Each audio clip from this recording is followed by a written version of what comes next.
Yes, alors. Ouais. Ouais, monsieur Songo. C'est moi Ndems, le baki na bengo, on a bengo, monsieur Songo. Pour na bandana, Ndems. Ndems ozo solo na Facebook. Allô? Bon, na bengo to na bengo te pona soni so to na ebisa yo. Soki loko mabe. De un an nous, oza mukolo, ngape nazale ki par rapport na yo. Tant na komela ke na Facebook, o moninga na tika ko finga yo te. O moninga na lobelo mabete. Ngai na tant na komeli yo. Obinini? Biso ngai yoka ngala loba papa. Omoni makambo oyo. Yemezela ngala lobati.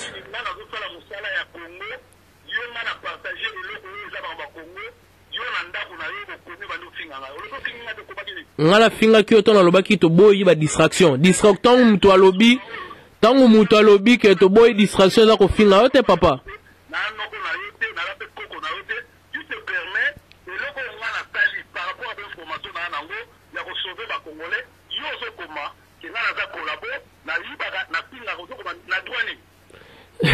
Moi ko zolu ko oko provoquer le romo bit ozolu ko provoquer ba ima ngala kuna la finga za ko la tonga lobi ke no to lingi distraction te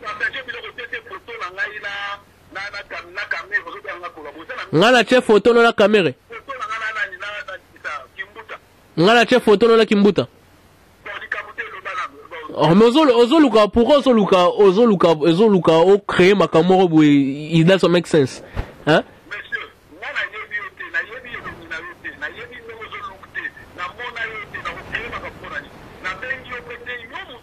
Na bengi yo po la moni ke no ko finga na yo ozo finga ngai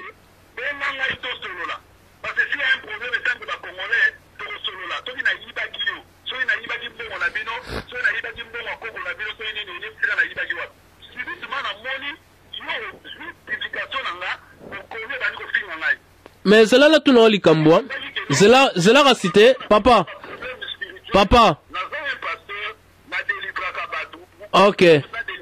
ok problème T.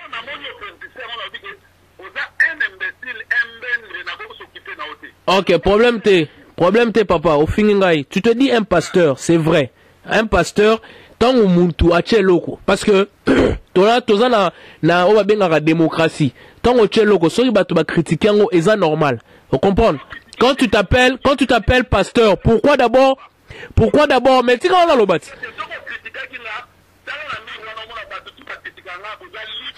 yeah, mais alors, quand tu t'appelles un pasteur, pourquoi Ozolandangaï un message privé? Oh, papa. Oh, papa, mais tikangaï kasi, tikanga pe kasi na lobat.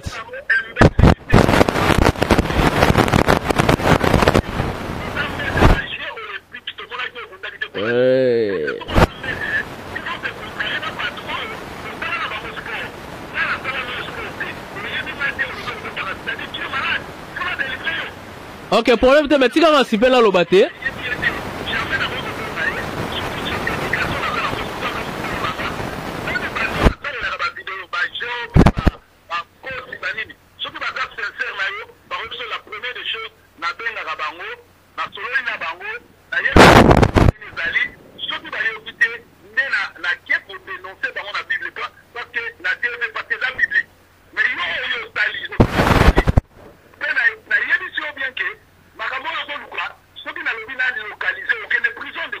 Ah.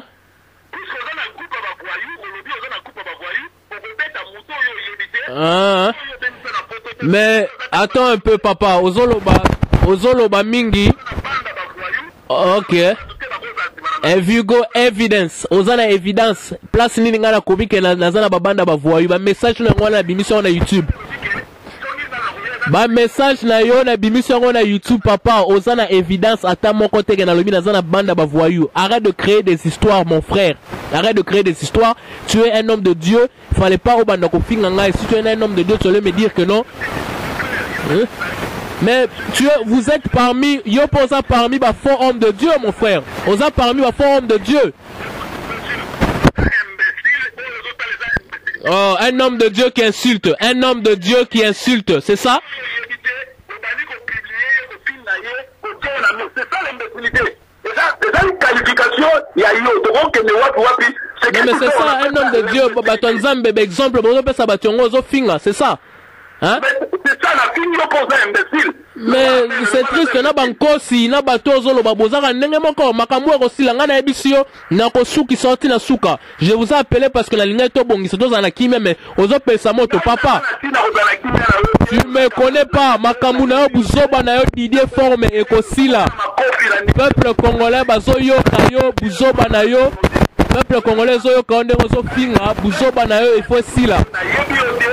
Ok, na yebisi yo buzoba na yo oyo fingaka batu oyo fingaka.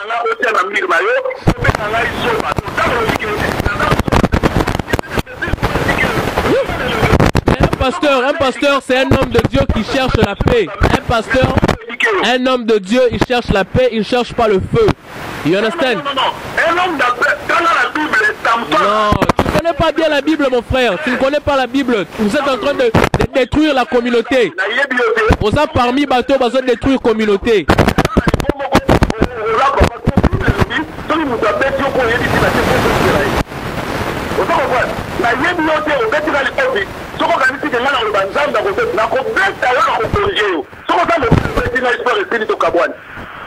C'est pas Bible on a la voilà.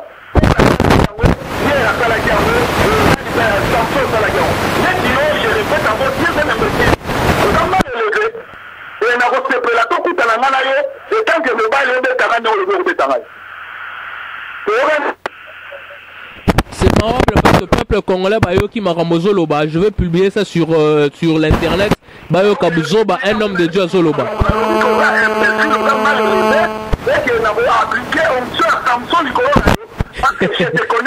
De n'importe quoi.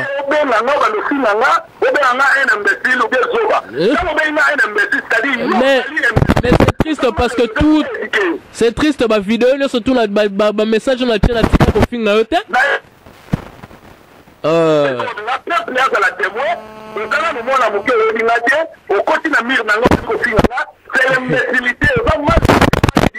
il faut l'éduquer. Alors, ce que n'a pas prêt au revoir en chose et retirer les soirs en fait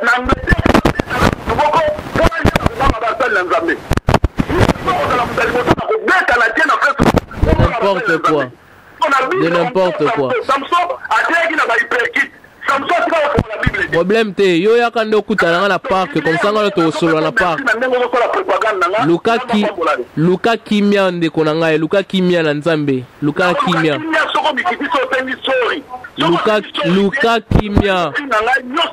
Luka kimia. Oza papa moboti, oza osolo benga homme de Dieu, Luka kimia.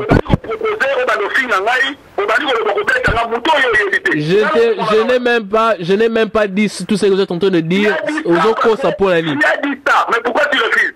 Oh, mais la lobby replace, il y a qu'on enregistre, la lobby replace. Ici, c'est moi qui fais la loi. Yo, ça la loi pas place ligne. La loi est Nzambe.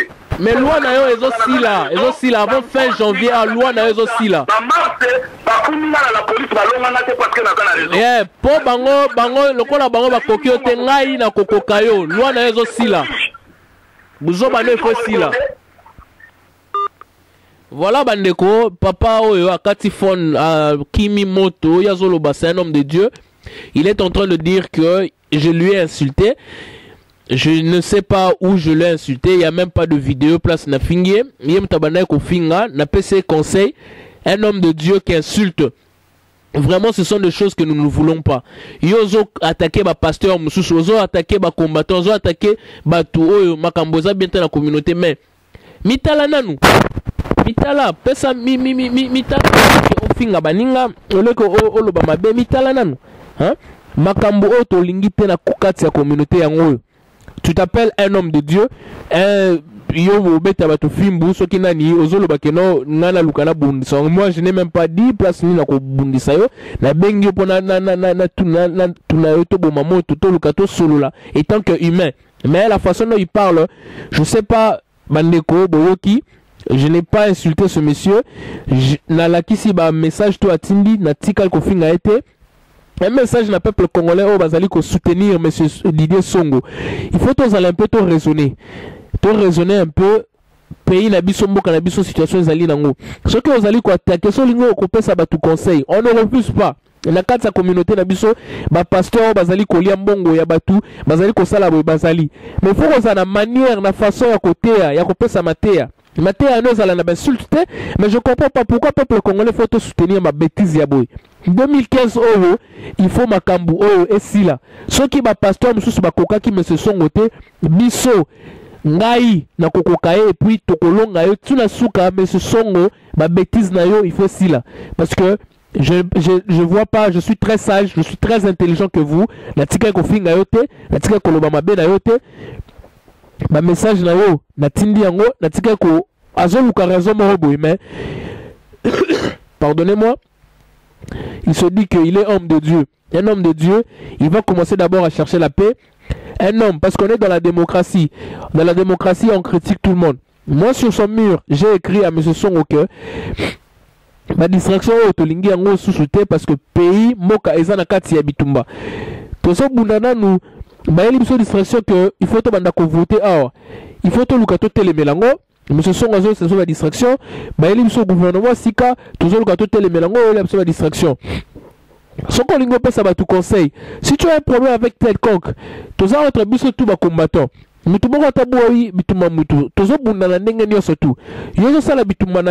refuse pas de mais distraction dans sa communauté. YouTube vidéo YouTube pourquoi pas faire un combat silencieux? Le Burkina Faso est en train de crier Burkina Faso. Burkina Faso ngo sala maneni tant que bozo publier ba vidéo bozo l'accès monguna ke to ko attaquer peuple congolais ceux qui to lingi que mboka na biso ezala libéré ceux qui to lingi Congo et telema ba congolais ba telema tolongwa na kati ya distraction tolongwa ko supporter ba insupportable tolongwa ko supporter ba bêtise makambo to ko supporter te o ezanga tina. Peuple congolais totalement, peuple congolais ba bêtise, communauté congolaise et Angleterre, tout le monde a quatre bêtises, na quatre distraction, tous à la bon moko. Oloko tozali koboya ezali distraction, ezali makambo ezanga tina na kati ya communauté. Bande konangai, peuple congolais, tous à la maele. Ceux qui tolingi le Congo na biso ezala libéré, sortons dans la distraction. Monsieur Songo, Monsieur Didier forme quand tu t'appelles Salomon. Nzambe o sambelaka, Nzambe o zolobaka obokelanga moto, alimbisa yo na ma o surtout zoloba parce que on ne blague pas avec Dieu, basakana kana na bonzambe, basakana kana nzambe te. On joue tellement trop avec Dieu que nous la jeunesse, il faut se contenter les motos banda ko pesa bino toli a pété. Toli a pété la kisinini o pasteur na biso John Azaranakin.